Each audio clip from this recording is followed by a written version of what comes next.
In this video, we will talk about sourcing your Amazon products from India. Probably many of you are sourcing products from China or locally from US or from Europe. But in this video, we will cover another untapped country, India. And we have very good specialist about this is Megla. Hello, Megla. Hi, Augustas. How are you doing? I'm fine, and I hope you are doing fine in India. So we will talk about sourcing from India, also about your upcoming trip for people who want to join to learn more about factories in India, about the exports which are happening, and as always, maybe just introduce yourself, and then we will jump directly to the content. Yes, absolutely. I've been in the sourcing industry for over 24 years. I started my career in India, then I moved to the Philippines. I was in China for 10 years, Singapore, and then now I'm back to India for a couple of years. So, India Sourcing Network, we focus on helping global Amazon e-commerce sellers and other types of importers source products from India. And now more than ever, it is very important to diversify your sourcing because there's so much going on in the whole supply chain industry globally. There's so much geopolitical tension, for example, between the US and China. And there is, even large retailers are looking at alternative markets. So whether you're a small importer, Amazon e-commerce seller just starting out, it's very, very critical to diversify your sourcing markets as well as your channels. Like even your marketing, your selling channels are also, that's also important to diversify those. Yeah. So Yeah. that's what we're going to be talking about today. And we will talk about this in just few seconds. So while Megla is preparing your slides and presentation, I wanted to mention that all relevant links to what Megla does you will find below in the description. And if you want to ask something, Megla, if you're watching live, leave those questions in the live chat. If you're watching the replay, ask them in the comment section below, and she will be happy to jump in and answer. And I see the slides, so we're good to go. So let's start. Okay, let's get started. So we're going to be talking about some very important principles of sourcing profitably from India. Now, sourcing from India is quite different from China, even though it's similar in many ways, but there are certain things that are very different. So I'm going to be covering that over here, like how to source profitably. We won't really go through this. We already talked about my introduction. Okay, so let's dive straight into it. Number one is when you're sourcing in India, you must focus on the supplier's capabilities because in India, there is this culture of saying yes to everything. So if you ask a supplier, hey, can you make this product? They might say, yes, we can. And then they might outsource it to another supplier or to another factory. So what you need to do is try to understand what exactly is that supplier's capability. Are they really strong in certain materials, for example, metal or wood or ceramic? Usually suppliers specialize in certain products or certain materials, but there are large suppliers that might do multiple materials. For example, they might have different workshops within the same facility, but typically by and large they specialize in specific categories. Even for things like textiles or apparel, there are certain types of textiles that certain companies would specialize in. So you've got to find out what sort of products they have in their catalog, what is their core product line, what products have they done in the past, what do they mostly do, for which products are their biggest buyers, and then what sort of equipment and capabilities do they have in-house, and also what kinds of products do they outsource. So it's always good to get on a video call with suppliers to get a good understanding of all of these aspects. And sometimes if you're just doing conversations by email, you can't really have in-depth conversations, to talk about these kinds of things. So it's always good to get on a video call. And with India, the advantage is that communication is not much of a problem because a lot of the suppliers will speak English. So you can get on a video call and ask a lot of questions. You can also ask them to maybe show you the factory, like do a video call and ask them to walk you around the factory floor so that you can actually see the factory. And of course, if you're really serious, if you have the investment, then you should go visit the factory to actually see what exactly their setup is like. Okay, number 2, focus on quality, not price. Of course, price is important. And this seems counterintuitive that, I'm saying that, hey, don't worry about the price. I'm not saying don't worry about the price. You should definitely negotiate. But what's more important is when you're talking to the supplier, don't keep price over quality. Like, always emphasize that quality is the most important thing to you. But of course, you have to make sure that you're getting quality at a good price. That doesn't mean that pay whatever price they ask for. You have to negotiate, but always emphasize quality. Because if you as a buyer are not emphasizing quality, if you're only talking about price, then in the supplier's mind, they're thinking that, okay, all this buyer cares about is price, so we can, compromise on the quality. However, if you pay a lot of attention to quality and you specifically say that I want to make sure that, the product does not have XXX issues, or if you create, for example, a very detailed inspection criteria or a quality criteria document that communicates to the supplier that you're very, you stress quality a lot. And if you do this, then suppliers will pay more attention to quality during production as well, because they will understand that, okay, this buyer cares more about quality and not price. And it's not a bad thing to care about price. I mean, it really depends on different markets. Like, for certain markets, price is really, really important, whereas quality might not be very important. Or, the types of materials used, for example, or they might not want long lasting products as such. They just want, good pricing. So, excessive negotiation can also lead to cutting corners and expensive quality issues. So when you are really pushing the supplier on price, then they might cut corners, and they might, change certain materials, or maybe change the thickness, for example, of the material that they're using. Or, for example, recently we were doing this order of cushions, and what the supplier did, that they reduced the material, the filling that was inside the cushion, to meet the buyer's target price, because the buyer had a very, very low target price, and they said, okay, we can surely meet it, but then we'll reduce the filling. But when they reduce the filling, then that affected the quality, right? So this is just something to keep in mind as well. All right, number 3, source from the correct production hub. Now, what does this mean? India is a big country, and there are various production hubs for certain products, and each production hub or each city specializes generally by material. Of course, there are production hubs that specialize by product as well, but generally it's by material. So if you source from the right production hub, each of the factories over there will have easy access to raw materials. There's also competition among suppliers, and there's also a supply of skilled workers in those production centers. So let's just take a few examples. For example, if you're looking for metal and wooden home products, then you would go to the city of Moradabad, which is in North India, right? Now, if you're looking for ceramics, it would be Khurja over here. Home furnishings, specifically cotton, jute, home furnishings, are in Panipat. Ludhiana is for wool products. Jaipur has a lot of different categories like wooden furniture, jewelry, specialty fabrics. In the south, for example, we've got Alipi, where there's coir products. Coir is actually the husk of coconut, and they make different things like doormats, for example, from coir. So each of these cities really specialize in certain products. Now, if you do find a supplier that makes a specific item, and they are not based in this production hub, it is very likely that they are a trading company. For example, any company in, let's say Delhi, NCR. Delhi is not really a production hub as such for a lot of different products, but there are some like home furnishings, leather bags, but they're mostly like cut and sew. For example, the leather tanneries are not here, but there are factories that cut and sew leather. But if you find the supplier that makes, let's say, metal home decor items in Delhi, then they are not actually making the metal items here.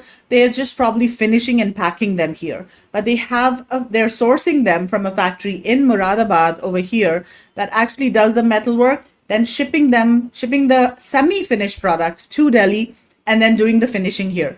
The issue with this is that if, let's say, there is some quality issue with the semi-finished item, they have to send all the items back to the workshop in Moradabad to get the products, fixed. So that is an expense, and the supplier will try to resist doing that. So that's why it's really not advisable to source a product outside of the main production hub. All right. Now, there are various ways to manage the supply chain in India that is different from China, and you should take advantage of the transparency that Indian suppliers offer, especially for large orders. Now, when you're negotiating or when you're working with an Indian supplier, generally they're more open to talking about their supply chains, talking about how they manufacture certain things, talking about how they can make changes in the production process to meet your requirements. They're generally more flexible than Chinese companies. And especially if it's a mid-sized company and you are placing larger orders, they will be very willing to change their processes, to change their systems, quality processes to meet your specific requirements. Of course, if you're a very small buyer and you're just buying 500 pieces of a certain item, don't expect them to make changes in their factory. But if you're a substantially big buyer and the size of the factory kind of meets your order of volumes, then they are very flexible. And you can also have conversations with them. It's really easy to have conversations because when you're in India, then you're mostly talking to the owners of the factory or senior management. Like when you're working in China, you're mostly talking to the marketing executives, right? And then through the marketing executive, you're going to the managers or supervisors. Very rarely is it that you can actually go talk to the owners unless you of course visit the factory in China in person. So just to give you some examples, for example, if you are buying, let's say, a textile based product, now the factory that is making your product is actually just cutting and sewing the factory, right? They are not the ones that are actually making the fabric. So they are sourcing the fabric from somewhere else.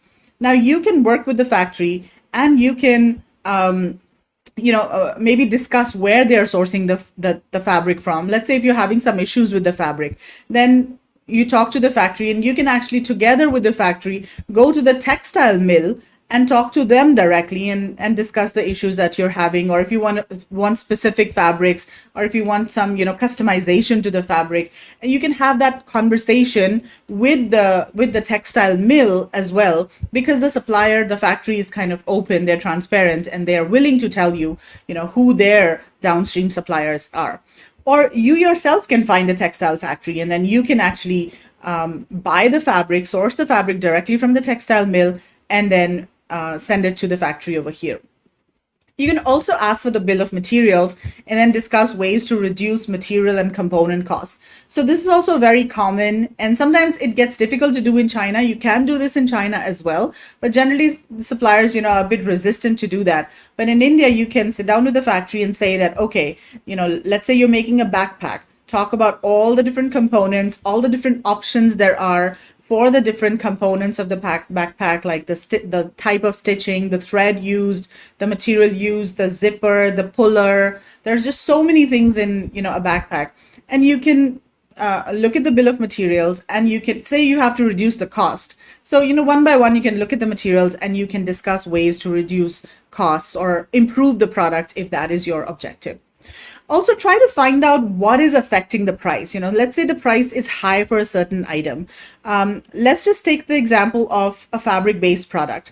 Now, for a fabric-based product, let's say an apparel, the MOQ is usually not based on the factory itself. The MOQ is dictated by the textile mill, because in order to make a specific garment, the factory has to buy the fabric from a textile mill. And now if you have a customized print, then the textile mill has to print that fabric for you. And of course, it doesn't make sense for them to print 100 meters or so. They will have an MOQ of the customized fabric. So let's say 1000 meters, 2000 meters, that will be their MOQ. So if that is affecting the MOQ, then you can sit down and discuss with the factory that, okay, the MOQ is not because of the factory, but it's because of the textile mill. So how can we be creative and maximize that MOQ? So for example, if let's say the MOQ is 3000 meters of one particular print, then you can say, okay, we will design different types of apparel with this specific print. So you can do dresses and shirts and pants and shorts, and you can create like a whole series of apparel using the same fabric. So these are just some ways to manage the supply chain, and it is easier to do so in India than in other countries because suppliers are just a bit more flexible. All right, let's move on to the next one. So number 5 is negotiate for a win-win. So negotiation is a part of the culture, and usually suppliers expect you to negotiate. If you don't negotiate, then they might think you're a rookie, or maybe not a rookie, but you're leaving money on the table basically if you are not negotiating. However, negotiate to find a balance so it's a win-win. Don't push them too much. Suppliers always like to be treated like a partner. In India, it's more about growth and relationships, whereas in China, a lot of the transactions that happen, they're very, transactional. Okay, here's your money, here's your order, next. But in India, what they prefer is, first of all, suppliers want to know about you, what your background is, what your company size is, what sort of order values can they expect from you. Are you going to be a long-term customer for them or not? Because for most suppliers, what they really want are long-term customers that are going to be placing orders on a repeat basis, because it's more expensive for suppliers to find new customers rather than retain existing customers. So if you treat your supplier as a partner, then the whole process becomes better for you, and they will be more proactive in terms of helping you create a better product, focus more on quality, and give you better prices as well. Negotiate with confidence. So this is something that I see happen very often with new sellers. They're not very confident that when they negotiate, with suppliers, because they feel that, is it the right thing to do? And maybe, we should not negotiate. But don't think about that. Negotiate with confidence is something that is expected. It, in fact, tells the supplier that you are more experienced and you know what you're doing. Take your time. Don't rush when you're negotiating. Always have different options available. One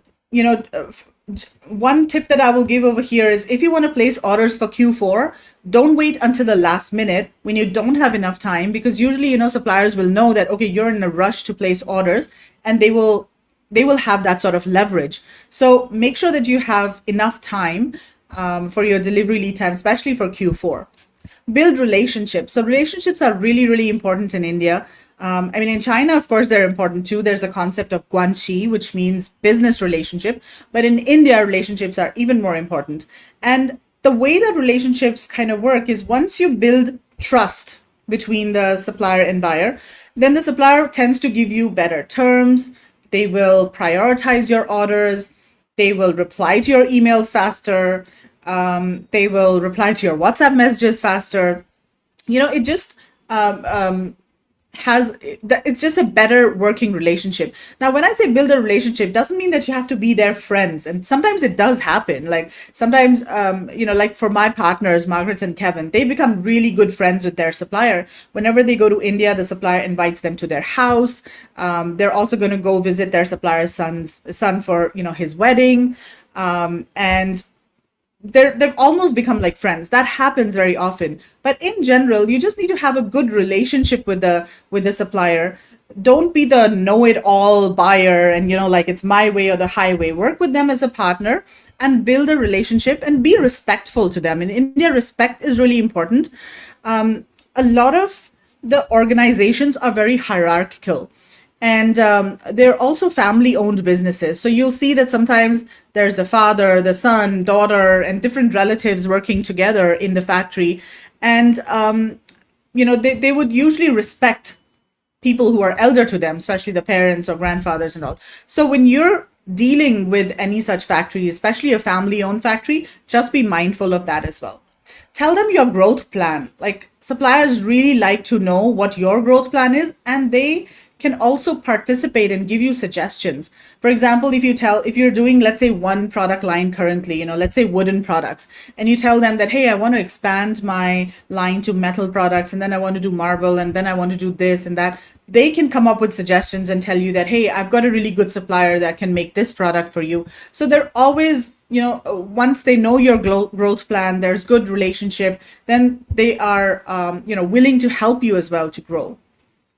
All right, be smart with your shipping. So when you're shipping from India, just keep in mind that you can see the map of India over here. And on the west coast of India, there is the port of Nhava Sheva, in Mumbai. That is the most commonly used port for shipping. There's also Mundra Port, which is in Gujarat, also on the west coast. And for most shipments to the US, the ships go via the Suez Canal to New York. So that is the shortest route from India to the US. So if you are shipping from India, try to get, especially for FBA, try to get a warehouse on the East Coast. And of course, sometimes that's not, you can't control that. But even then, even if you get warehouses on the West Coast, try to ship everything to the East Coast and then maybe do land transportation to the West Coast from the East. Shipping from the East Coast, the sailing time is around 22 days for the ship. And then if you add in, let's say, time at the port, there's time at the port of origin and then also the destination. So maybe about 10 days or so. So generally it takes about 30 to 35 days for the product to go from port to port. And then you also need to make sure that you check the distance of the factory from the port. Because as you saw on the previous map, most of the factories or most of the production happens in North India, whereas the port, the most common port, is in Mumbai, which is in West India.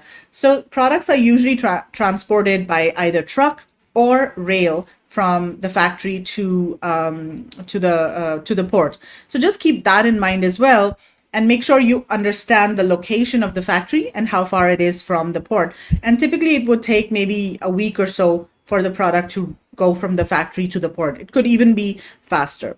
You could also ship to the West Coast. So in the south of India, there are actually a couple of ports on the East Coast. There's also the port of Kolkata over here on the East Coast. So in case your factory is in South India, you do have the option of shipping from South India, from the East Coast, and then it would go to the West Coast of the US. There's usually like a transshipment from Singapore or Korea when the ship goes the other way. All right, this one is one of my favorites, and this is something that is really unique to India. So when you are sourcing products from India that are handmade, one of the categories that India is really specialized in is handmade products that are made from natural materials. And there are artisans that specialize in making these products. These products are very unique to India. And there are also many social enterprises that are manufacturing these products. So these enterprises are basically communities or a non-government organization, non-profit organizations that actually bring together artisans to create these products. So, and even if you're sourcing products from a regular factory, they're also using artisans to manufacture these products. So you can incorporate their stories into your brand, and that's one of the ways to differentiate your brand.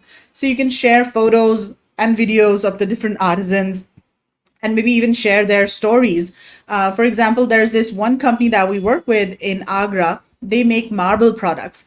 And the founder of the company is a seventh generation artisan. Seventh generation. So like for, I don't know, 500-600 years, they've been actually making stone products, like 400 years ago, they were making stone products for the kings and queens, or maybe even, I don't know, the Taj Mahal, because the Taj Mahal is in Agra. So, and he's won awards from the president of India. He's even gone to the UK for some special sort of training and everything. So you could actually incorporate, stories of these artisans into your brand. You can also do business and do good. This is something that we do at India Sourcing Trip as well. So for example, you can support certain communities via sales that you have made. So for example, there are non-profit organizations in India that run charitable schools. You could also maybe plant trees for every certain amount of sales that you make. There are different ways of incorporating some sort of charitable activities together with your brand, and that just helps differentiate your brand. It really helps, it gives that feel good factor to consumers who are buying your product. And of course, it also helps uplift communities. As I said, you can donate to charities, you can donate books to kids, you can sponsor the education of kids. That's what we do at India Sourcing Trip. For every attendee that attends the trip, we actually sponsor the education of one underprivileged child for 1 year.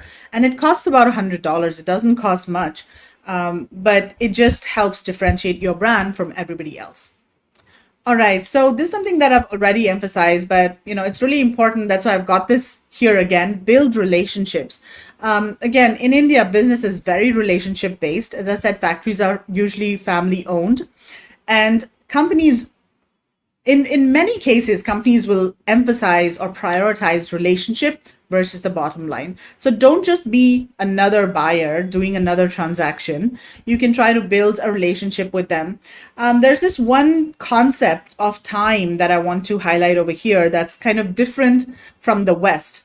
So there's two types of time: fluid time and structured time. The West actually sees time as being very structured, where time is separated into different units and sort of placed in a schedule, and like, okay, this is my, family time, and this is my office time, and this is my work time, and this time for my swimming or gym time or whatever. So it's almost like your, Google Calendar. Whereas in India, the time is more fluid. And these types of cultures, like India and other cultures in Asia as well, they value human interaction more over time.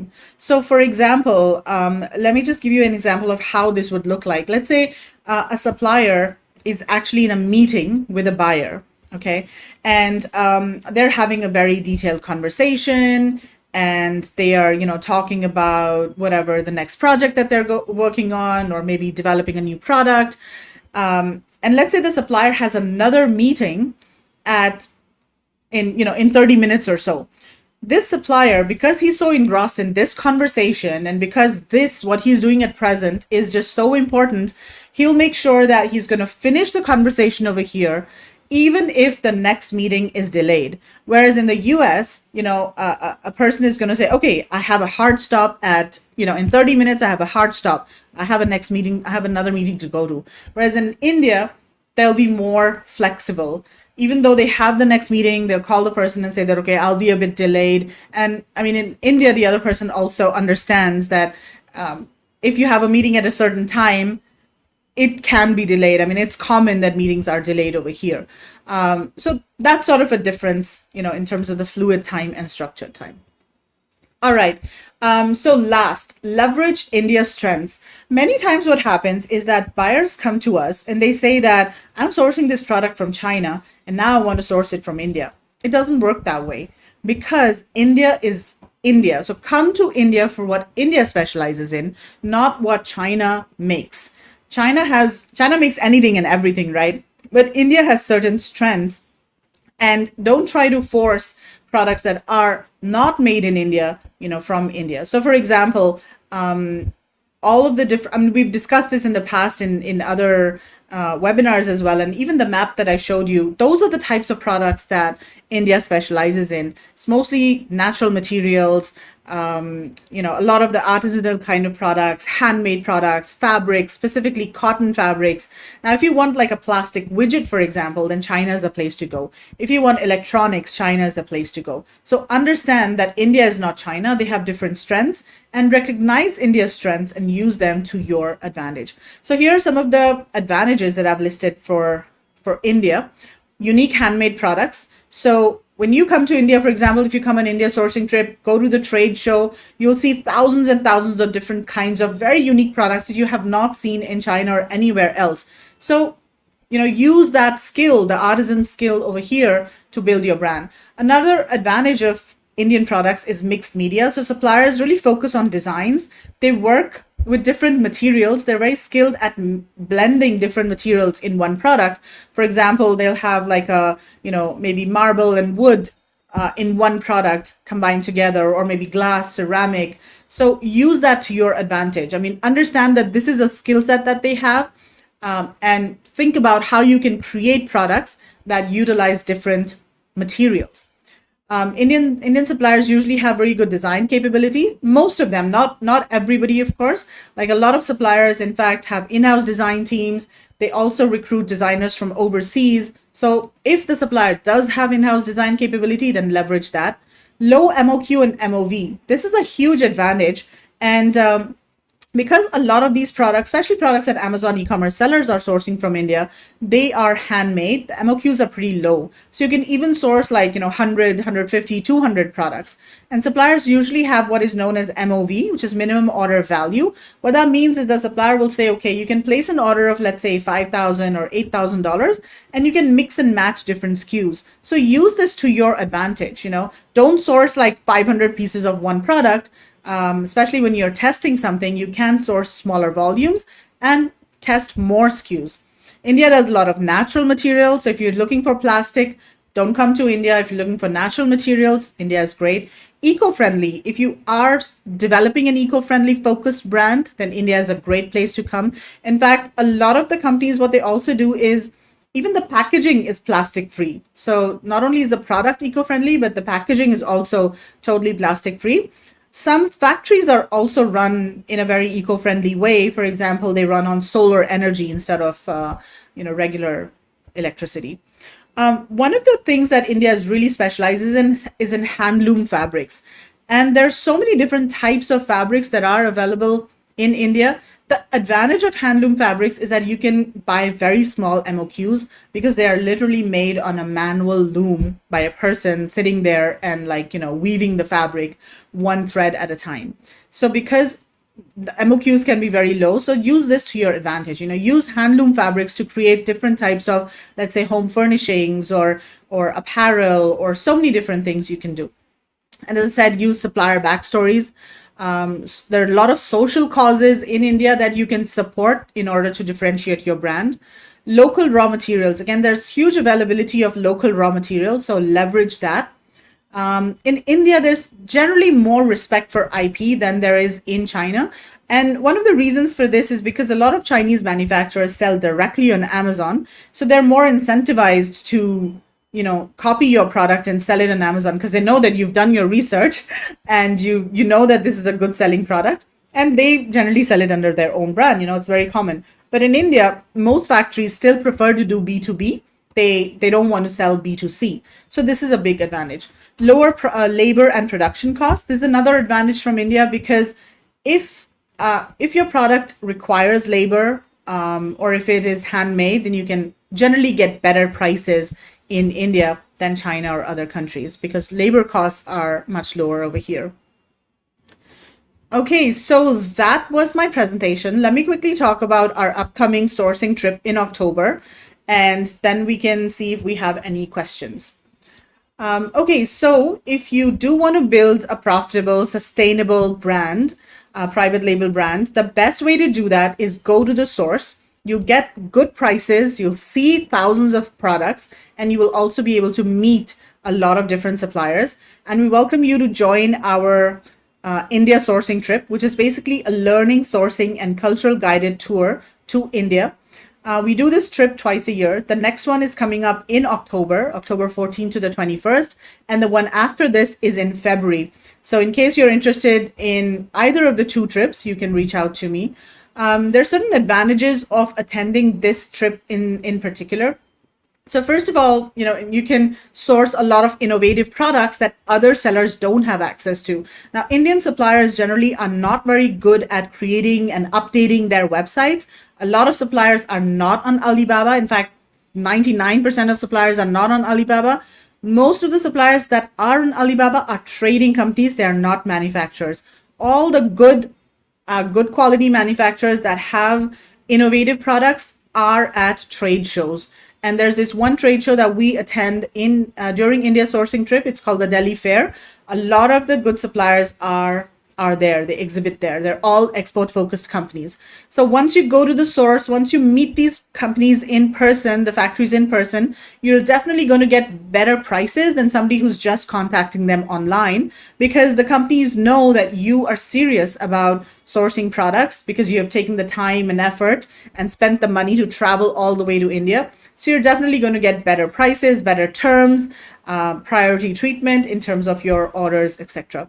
This speeds up the sourcing process. When you go to the source, then you are touching and feeling thousands of products at the same time. Whereas if you're sourcing online, you have to wait for samples to come to you. And then maybe you don't like the samples. Then you have to go to the next factory, get more samples from there, right? So, but when you're there in person, you go from one booth to another and you can see thousands of products and touch and feel them and immediately tell what their quality is like. You can find new suppliers for existing products as well. A lot of people nowadays are trying to diversify their sourcing because of the whole geopolitical situation between China and the US. So This is another opportunity for you to find existing new suppliers for existing products, because we can also help you find factories outside of the trade show. You can learn all about sourcing from this country. It says these countries, but should be India. So we host like an India sourcing conference where we teach you how to source from India, how to manage quality, how to manage logistics, cultural sensitivities. And we also introduce you to different service providers like QC companies, logistic service providers, lawyers, packaging companies. So you have everything that you need to start sourcing from India literally served to you on a silver platter. You can, of course, visit factories as well. This is an eye opener for many companies, for many attendees or sellers who attend the trip, because manufacturing in India is done very differently from how it is done in China. You can also immerse in the country's culture and history. And the best part is network with other attendees, other e-commerce experts, and also brands who are already sourcing from India. So you can learn a lot from them as well. So in case you are interested, go to indiasourcingtrip.com for more information. You can also reach out to us at info@indiasourcingtrip.com, and you can use the code OrangeClick for up to 150% off. So Augustas, that's our presentation, and let me know when I can switch. Yeah, you can switch off the screen. Thank you very much, Megla. We have the link also in the description of this video, so those who want to get more information, you will find the link. And I do have a few questions about India. I also lived in India, south of India, many years ago. What? For half a year. I didn't know that. In Kerala. Oh, Kerala is beautiful, yeah. We were drinking a lot of coconuts there. You said that they are specializing in coconut shell or something like that. Yeah, coconut husk. Husk, yeah. Amazing, yeah. You said that they shipping, like the normal route to ship from Mumbai is through the Middle East. And what about the issues like war in Middle East? I heard that some ships were going around South Africa. Is it happening? Yeah, nowadays that is happening for some ships, and so there are some delays because of that. And in fact, even shipping costs are higher because ships have to go around Africa for that. So yeah, I mean, hopefully that'll be resolved soon. But I don't think it's all ships. I think that was like a temporary issue. And I don't think it's happening like too often now. I think there was this issue with pirates, like Somali pirates and all at that time. Okay, so good to know that you don't hear these issues very often now. And there are so many regions specializing in different things and a lot of factories. Do you suggest any kind of online resource where people can do online research and get contacts of these factories? Yeah, definitely. So I would say start with Alibaba and Global Sources. Those are the two export-focused supplier directories. And, of course, most of the companies on Alibaba and Global Sources are Chinese companies, but they do have factories from, let's say, India, Vietnam, and other countries as well. So do a search for the product that you're looking for, and then use the supplier location filter to search for factories in different locations. And then you can also, just do a Google search for the product that you're looking for. Avoid this website called India Mart. I always mention this. I think I talked about this on the previous episode as well that we did. But this is just so important because India Mart has really good Google presence, right? They do a lot of good SEO. I guess they have a lot of good content. But the issue with India Mart is that it's very domestic focused. There are a lot of traders and local companies over there that are selling in the domestic market. So just be aware of that. And of course, you can use a sourcing agency. So like India Sourcing Network, we also offer sourcing services. And that's also a great way to, start sourcing a product. If you're not familiar with the country, just use somebody who's on the ground. Okay, cool. So Global Sources, Alibaba, and your network of suppliers. There is someone asking, Sunburst Global asking, does Amazon Global Logistic work with India? So that means, let's say I'm a seller, I have products in India, and someone from America buys on Amazon.com, and Amazon Global Logistics ships to the buyer directly. Have you heard if that works? I think this is more the forwarding service, the freight forwarding service. So because I know that Amazon Global Logistics, they do bulk shipping. So it is available in India or for India. So if you go into your Seller Central and when you're creating the shipping plan, there should be an option over there for Amazon Global Logistics from India. However, currently their ocean service is suspended. I'm not sure if it's only for India or for China as well, because I was just talking to someone at Amazon like last week about AGL, and they said that it's actually ocean is currently suspended, but air is still available. Now, there's one issue that for using AGL for India, you generally need a GST number, but maybe you can ask your supplier to provide that. So I mean, there are some technicalities that once you go into that option in Seller Central, it should automatically tell you what is needed. So you might need an Indian GST number, and if you do, then make sure that you provide that from your supplier. So your supplier is going to be like the exporter of record. So I think, but if you run into any issues when using it, you can always reach out to me and I can try to help. Yeah, cool. And yeah, one more time, I mentioned that the link to India Sourcing Network and to Megla's website is below in the description. So check this out. Also, if you're enjoying content so far, don't forget to click and subscribe to our channel and like this video. And I wanted to ask about negotiation. You said that,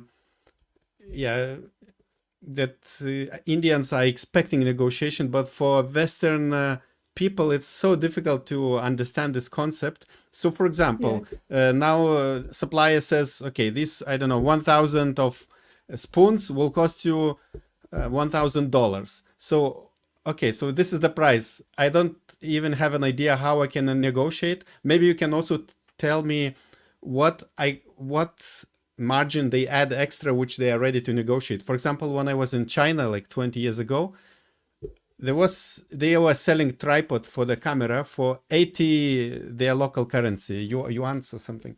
And I didn't need it, but I asked what's the price, and they asked I just wanted to know the price, but I didn't need that thing. And I walked away, and it was in shopping mall in some kiosk.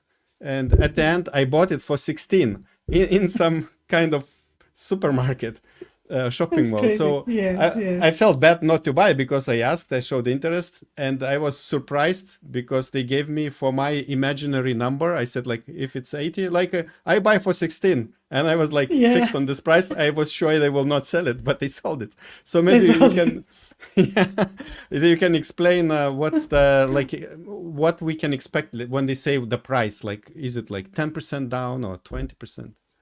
Yeah, exactly. And there's no one answer to that. I mean, some suppliers might do 10, some might do 50, and it also depends on the product category and what the price is. But there are certain things that you can do. So first of all, make sure that you understand how much you can sell that product at. So do your research. Maybe on Amazon, you can check the average selling price of that particular product.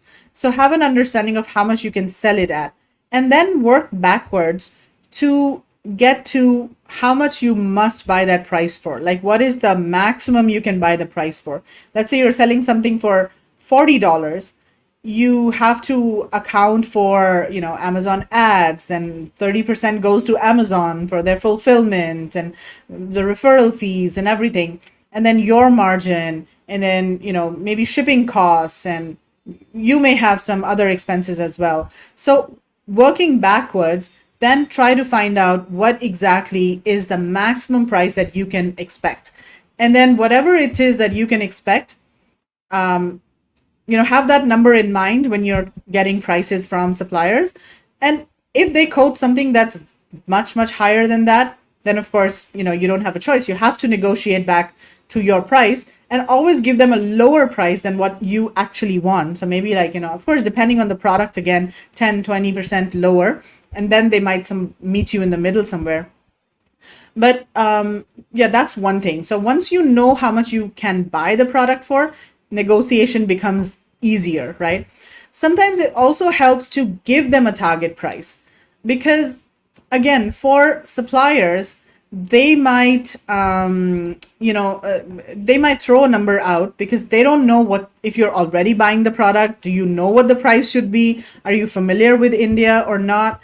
Like if they're giving a price to a sourcing agency, for example, they will not quote much higher because they know that we have access to other suppliers and we know what the running price of a specific product should be, right? So if they quote higher, we'll immediately catch them and say that, hey, you can't quote for this high. This is a very high price. But when you're a new buyer, then they will tend to take advantage of that, right? It happens everywhere. I think in China, India, mostly Asia, I guess. But so the important thing is that you can give them a target price and say that, okay, I want this so and so product and this is my target price. Can you meet that or not? That also saves a lot of time and effort on your part because you're getting your price, you're making good money, right? And if the price works for the supplier, of course they will also make money when they quote you that price, right? So whether they make 5%, 10%, or 15%, I don't think that matters too much as long as you're making your profit. So I feel that really helps smooth the process significantly, like if you give them a target price.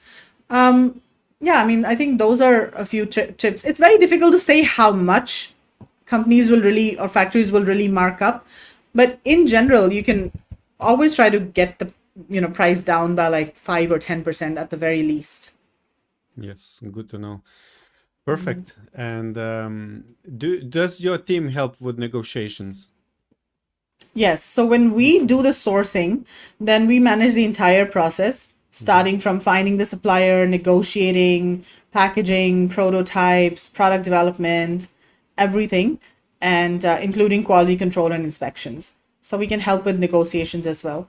And like nowadays, what's happening, a lot of companies are actually coming from China and they are saying that, okay, and China offers, low prices for many products. And so they're coming to us and saying that we want this price. They give us a target price. Then we have to go out there and find suppliers that can meet that price. So it's a bit of a challenge, but it's working. India is actually becoming quite competitive in many categories now, increasingly. So yeah. Amazing. All right. Thank you very much. So if anyone needs help with India and sourcing products from this nice country and big country, probably the second in the world. I don't know which, it's a very big country. And you can find the link below in the description. Also join India sourcing trip by Megla and her team, which is happening when? In October? In October, 14th to the 21st. Okay, 14th, 21st. Yeah. It's the whole week. It includes visiting factories, visiting the expo, the fair, Yeah. and The kind trade of a, trade show. and the summit, right? Like a conference, mini conference. Yeah. Yeah, it includes a conference. So we have a full day conference where we invite different speakers to talk about different aspects. Then we go to factories. We also visit we spend 3 days at a trade show, and this is an export focused trade show. So that's the best part, that all companies are familiar with exports and they understand the requirements, the design and safety and all of those requirements of overseas markets. And then we also do some sightseeing. We go to Taj Mahal, which is one of the seven wonders of the world. We do some cultural activities. And then we also do some mastermind sessions in the evenings. We help you with, product selection as well at the trade show. We have sourcing experts that will accompany you during the trade show. So in case you have any questions about certain products, the team is available to you as well for that. And this is not the first sourcing trip to India. It's your fourth, fifth? We started in 2019, which was 5 years ago. But then, of course, 2 years we didn't do the trip because of COVID. So I think it's like our sixth calculate. trip or something. It's important for to know that it's not that some kind of random gig, but you are doing it consistently and you every time improve. So thank you very much, Megla. It was a pleasure. And thank you, Vistas. Yeah. See you next time. And those who want to go to India, you will find the link below. Bye bye, Megla. Ciao. Bye. And now I would like to invite you to watch other video where you will learn about sourcing not only from India, but from Turkey, from Vietnam, from US, from Europe. So it's another video with Megla and another sourcing expert, Julia. So check this out.